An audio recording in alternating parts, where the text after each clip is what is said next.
안녕하세요. 저는 아들 하나를 키우고 있는 30대 주부입니다. 길지 않은 결혼 생활이었지만 제 나름의 최선을 다해서 여기까지 왔어요. 그렇기에 저도 이 가정을 깨고 싶지 않았지만 시어머니의 폭언 때문에 더는 견딜 수가 없어서 이렇게 이혼을 결심하게 되었습니다. 처음 남편과는 사내 동기로 만났습니다. 3살 차이 나는 남편은 매사가 좋은 게 좋은 거다 하는 사람이에요. 아무리 화가 나도 큰 소리 내는 법이 없고, 그래서 좀 답답한 면도 있습니다. 연애할 때는 이런 무던한 남편의 성격이 좋았습니다. 저에게 크게 요구하는 것도 없었고, 다툴 일도 별로 없었으니깐요. 하지만 결혼하고 살아보니까 연애할 때랑은 또 다르더군요. 아이들 문제로 부부싸움을 하게 되어도, 시댁에서 무리한 요구를 해와도 한 번을 속 시원하게 제 편에 서준 적이 없는 사람입니다. 그런데 왜 진작에 헤어지지 않았냐고 누군가 묻는다면 당연히 아들들 때문입니다. 2살 터울로 태어난 아들들에게 아빠의 자리를 뺏을 수는 없었으니까요. 또 애들한테는 비교적 자상하고 따뜻한 좋은 아빠였기에 그냥 내가 좀만 참자 생각했습니다. 사실 결혼을 약속했을 때부터 시어머니의 막말은 조금씩 있었습니다. 남편의 고향은 서울에서 한참 먼 곳으로 소위들 말하는 시골 깡촌이라고 불리는 곳입니다. 그리고 시어머니는 그곳에서 유일하게 아들을 대학 보내신 분이에요. 그렇다 보니 당신 아들에 대한 자부심이 대단하십니다. 그래서인지 처음에 제가 남편과 결혼을 약속하고 인사를 드리러 갔을 때부터 저를 마음에 들어하지 않으셨어요. 저더러 학교는 어디까지 다녔나 하시길래 저는 서울에서 여대를 나왔다 하니 여대가 무슨 대학이냐며 혀를 차시더라고요. 그러면서 여자는 어차피 시집가면 남의 집 사람 되는 거, 그 부모가 헛돈 쓴 거라고 하셨습니다. 하지만 그때는 시골분이시라 말씀을 좀 거칠게 하신다 생각을 했을 뿐 파혼까지 생각하지는 못했습니다. 무엇보다 남편과 사이가 괜찮았고 남편이 시어머니께 자기가 졸업한 학교보다 이 사람이 졸업한 학교가 훨씬 좋은 대학이라고 저를 대변해 주었거든요. 그렇지만 시어머니는 그런 남편에게 언제부터 네가 나한테 말대꾸를 했냐며 괘씸하다면서 더는 들으려고 하지 않으셨습니다. 하지만 시어머니의 막말은 거기서 멈추지 않았습니다. 같이 회사를 다닐 때부터 남편은 인기가 많았어요. 아주 훤칠한 인물은 아니었지만 그래도 호감 가는 인상의 성격도 좋다고 소문이 나니 좋다는 여직원들이 많았어요. 소문으로는 대학교 다닐 때 총장 딸도 쫓아다녔다고 하더라고요. 그래서 저랑 사내 커플로 소문났을 때도 솔직히 주변 반응이 각양각색이긴 했습니다. 이게 안 들으려고 해도 다 결국엔 귀에 들어오더라고요. 보통 남직원들은 그래도 참한 여자 골라서 장가간다는 식이었고 여직원들은 눈이 삔 거 아니냐는 소리까지 하더라고요. 제가 막 아주 늘씬하고 얼굴이 예쁘고 그렇진 않거든요. 저는 사실 좀 통통하고 그냥 웃는 상이에요. 귀엽다는 소리는 몇 번 들어봤어도 예쁘다는 소리는 거의 못 들어본 게 사실이고요. 그런데 시어머니가 번번이 제 외모를 지적하시더라고요. 가만히 있는데 왜 인상을 쓰고 있냐고 하시면서 여자가 그러고 있으면 들어오던 복도 나간다고 하시고요. 한 번은 김장 때문에 신우들은 물론이고 주변 사는 이웃들까지 다 시댁에 모인 날이었습니다. 시댁 식구들은 누구 하나 할 것 없이 다들 말랐어요. 신우들은 저만 보면 왜 이렇게 부었냐고 그러고 어디 아픈 건 아니지라며 걱정해주는 척을 했지만 한마디로 저 살쪘다고 돌려서 비꼬는 걸 전 알고 있었습니다. 하지만 저는 한 번도 신우들의 말은 몸이 부러웠던 적이 없거든요. 그래서 그러던지 말던지 크게 신경 쓰지 않았어요. 그런데 그날도 김장을 하러 간 거니까 제가 좀 헐렁한 옷을 입고 있었거든요. 그랬더니 시어머니가 다들 모인 자리에서 저더러 살 좀 빼라고 이래가지고 어떻게 애를 낳냐면서 무안을 주시더라고요. 그때는 남편도 화가 나서 시어머니한테 도대체 이 사람한테 왜 그러냐고 화를 버럭 내더라고요. 그랬더니 시어머니가 오히려 사람들 있는 데서 서럽다며 며느리 없고서 아들놈이 배는 게 없는지 제 엄마한테 저러고 달라든다며 엉엉 우시는 거예요. 평소에는 당신도 한마디 같이 하시고는 무시해버리시는 양반이 보는 눈이 많으니까 완전히 태도를 바꿔버리셨고 졸지의 남편은 아주 천하에 없는 불효자식이 되어버렸습니다. 저도 아주 못돼 처먹은 며느리가 되어버렸고요. 그리고 그날 이후로 남편은 시어머니께 죄송한 마음이 들었는지 전보다 더 잘하고 더 신경 쓰는 효자가 되어버렸네요. 김장 사건 이후 얼마 뒤 제가 임신을 했습니다. 양가 도움 없이 15평 남짓의 투룸에서 살림을 하고 있었는데 하루는 말도 없이 시어머니와 시아버지가 올라오셨더라고요. 집들이 이후로 한 1년 반 만에 오셨던 거예요. 그런데 오시자마자 집을 둘러보시더니 아직도 이 집구석에 사냐면서 어디 시부모 잘 곳도 없다고 옹삭하다며 계속 싫은 소리를 하시더라고요. 제가 멋쩍게 작은 방 치워드릴게요 하니까 어디 시부모가 왔는데 창고 같은 작은 방에서 자라고 하냐고 당신들이 안방을 쓰시겠다 하더라고요. 당시 저도 배가 불러오고 있어서 안방 침대를 내어드리고 바닥에서 자기가 곤란한 상황이었거든요. 결국 남편이 시어머니더러 그러면 오늘은 며느리랑 같이 안방에서 주무시라고 대신 이 사람 자다가 물 마시고 싶다거나 뭐 필요하면 엄마가 해줘야 한다고 했어요. 그러자 시어머니는 며느리가 상전이냐고 한마디 하시더라고요. 남편이 손주 가진 며느리한테 그 정도도 못 해주냐고 하니까 그제서야 됐다고 그냥 작은 방에서 주무시겠다 하시더라고요. 하루 이틀 계시다 신혼회로 가실 건가 했는데 3일째가 되도록 가시지도 않고 신우 쪽에서도 전화 한 통이 없길래 이상하다 싶었습니다. 그래서 제가 시부모님께 언제쯤 내려가실 거냐고 하니까 노인네 둘이 깡촌에서 할 것도 없고 심심하시다며? 한 달쯤 있다 갈 생각이라 하시더군요. 그 말을 듣는데 정말 눈앞이 깜깜했습니다. 그러더니 저에게 집에만 있으면 갑갑하다 하시면서 나가서 산에라도 가자고 하시는 거예요. 임신 후 5개월인 며느리한테 산에 가자고 하는 시부모님이 또 계실까요?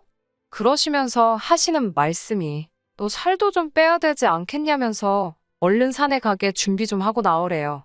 그러더니 냉장고를 열어보시고는 사과랑 바나나 같은 과일 좀 챙겨라. 가서 배고프면 힘드니까. 그러시는데 한숨이 절로 나오더라고요. 남편에게 전화를 걸어 상황을 전달하면 나는 정말 가고 싶지 않다고 말했지만 남편도 일하는 중이라 바쁘다며 그냥 눈 딱 감고 한 번만 따라갔다 오래요. 최소한 성의는 보여드려야 하지 않겠냐면서요. 그리고 그날 시부모님이 챙기라는 과일에 생수병까지 챙겨 메고 산에 다녀와야만 했습니다. 그렇게 한 열흘 정도 지날 무렵에는 저도 정말 죽겠더라고요. 남편한테 제발 신우한테 모시고 가라고 하던가 어떻게 해서든 우리 집에서 좀 나가시게 해달라고요. 태교는 둘째치고 스트레스 받아서 있던 애도 잘못될까 무서워 죽겠다고요. 제가 그렇게 말하자 그제서야 남편도 정신이 들었는지 알겠다 하더니 신우한테 연락을 한 것 같았어요. 그 다다음 날 신우가 시부모님을 모시러 왔고 시어머니는 너가 여길 뭐하러 왔냐며 당신은 아무데도 안 가신다고 고집을 피우셨습니다. 그러면서 당신 아들 집인데 저더러 왜 자길 내쫓냐며 분하다고 하시더군요.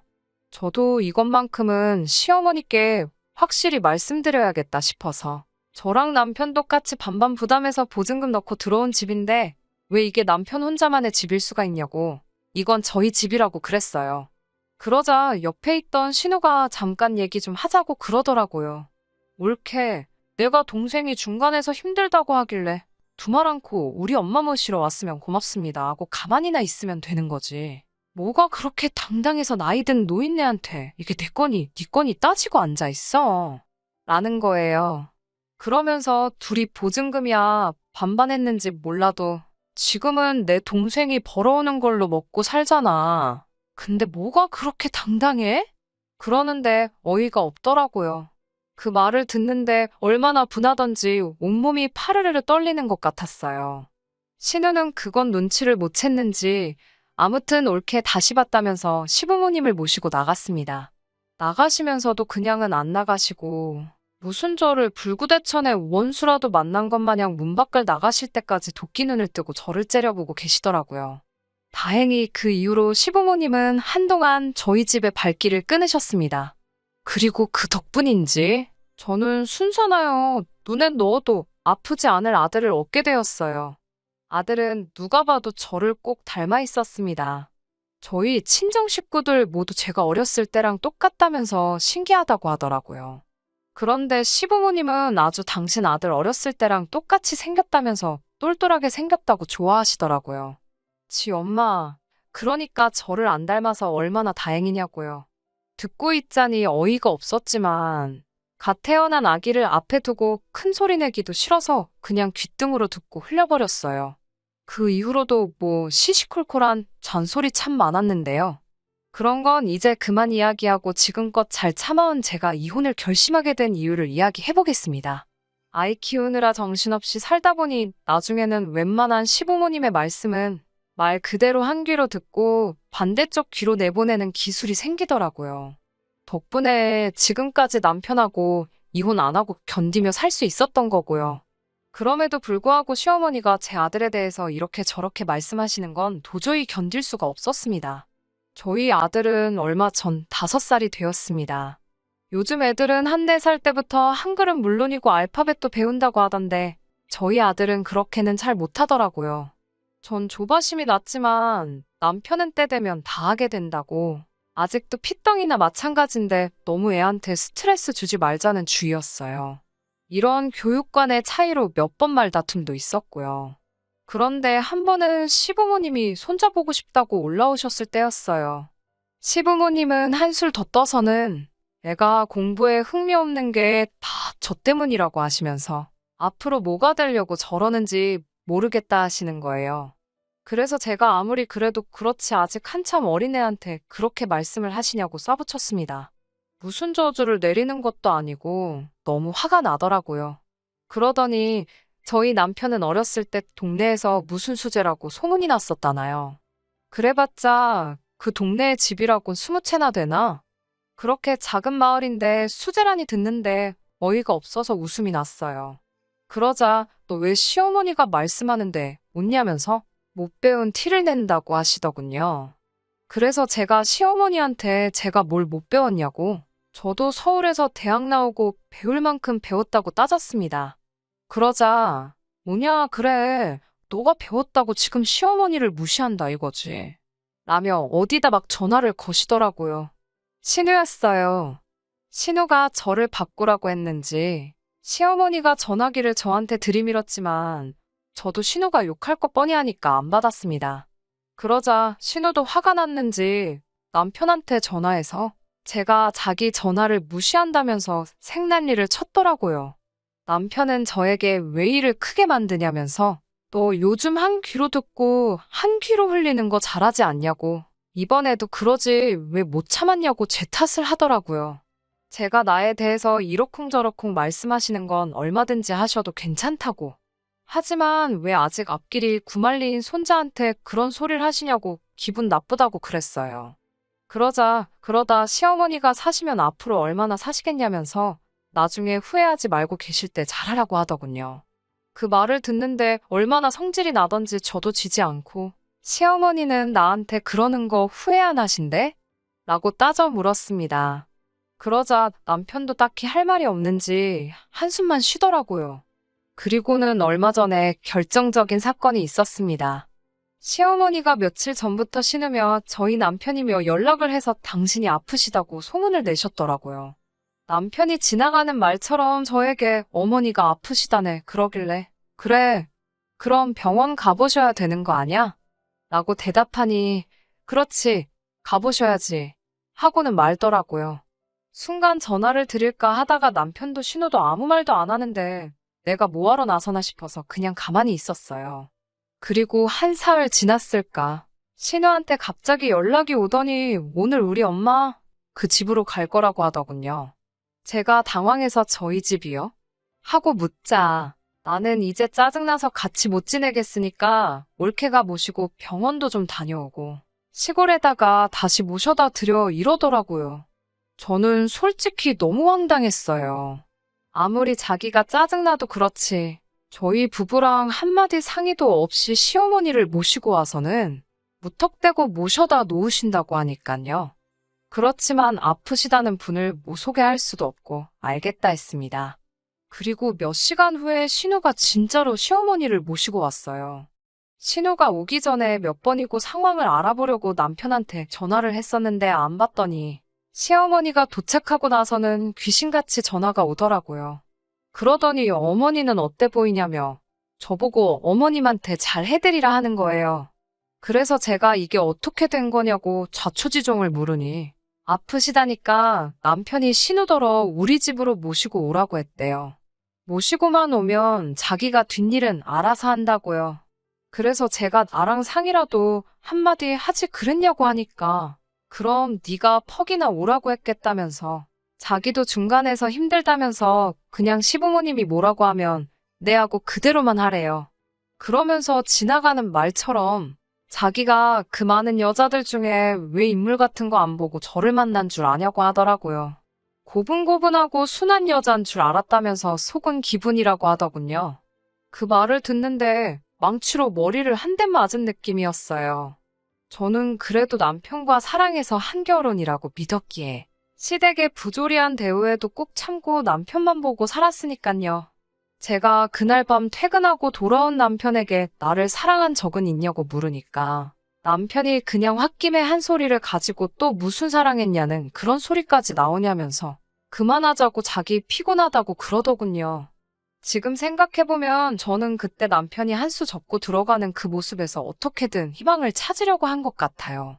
제대로 잠도 못 자고 다음날 일단 시어머니를 모시고 병원으로 향했습니다.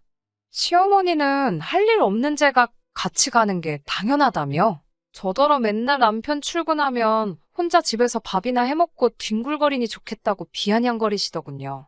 애는 옆에서 칭얼거리지 시어머니는 뭐가 불만이신지 계속 비아냥거리시지 정신이 하나도 없더라고요. 그러다 시어머니가 결정타를 날리셨습니다. 제가 운전하는 걸 가만히 보시더니 저더러 대가리에 든 건 없어도 몸땡이는 잘 굴리네 그러시는 거예요.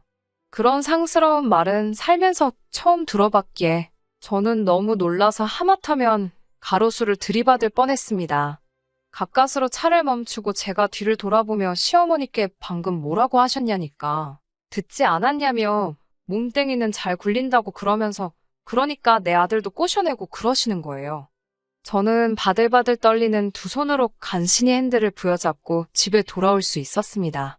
집으로 돌아와 남편에게 있었던 이야기를 하니 처음엔 제 말을 못 믿겠다며 말 지어내지 말라고 저더러 아무리 시어머니가 싫어도 적당히 하라고 화를 내더라고요. 제가 녹화된 블랙박스 화면을 보여주니 그제서야 남편도 시어머니한테 왜 그런 말씀을 하셨냐고 그래요. 그러자 시어머니가 그게 왜 녹화가 돼 있냐며 당황하시더니 자기는 칭찬으로 한 소리라고 말도 안 되는 변명을 늘어놓으시더군요. 남편은 저에게 요즘 어머님 건강이 안 좋아서 그러신 것 같으니 좋은 게 좋은 거다 생각하고 그냥 넘어가자고 그러더군요. 나이 드신 양반한테 따져서 뭐가 좋겠냐고요. 그렇지만 저는 이번만큼은 사과를 받아야겠다고 했고요.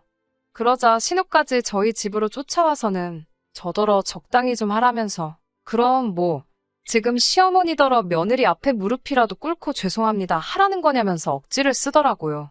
그래서 제가 나는 진정 어린 사과 한마디를 원한 건데 그것마저 안 된다고 하시니 방법이 없는 것 같다고 남편한테 나는 그만 이 집에서 나가겠다고 그랬습니다.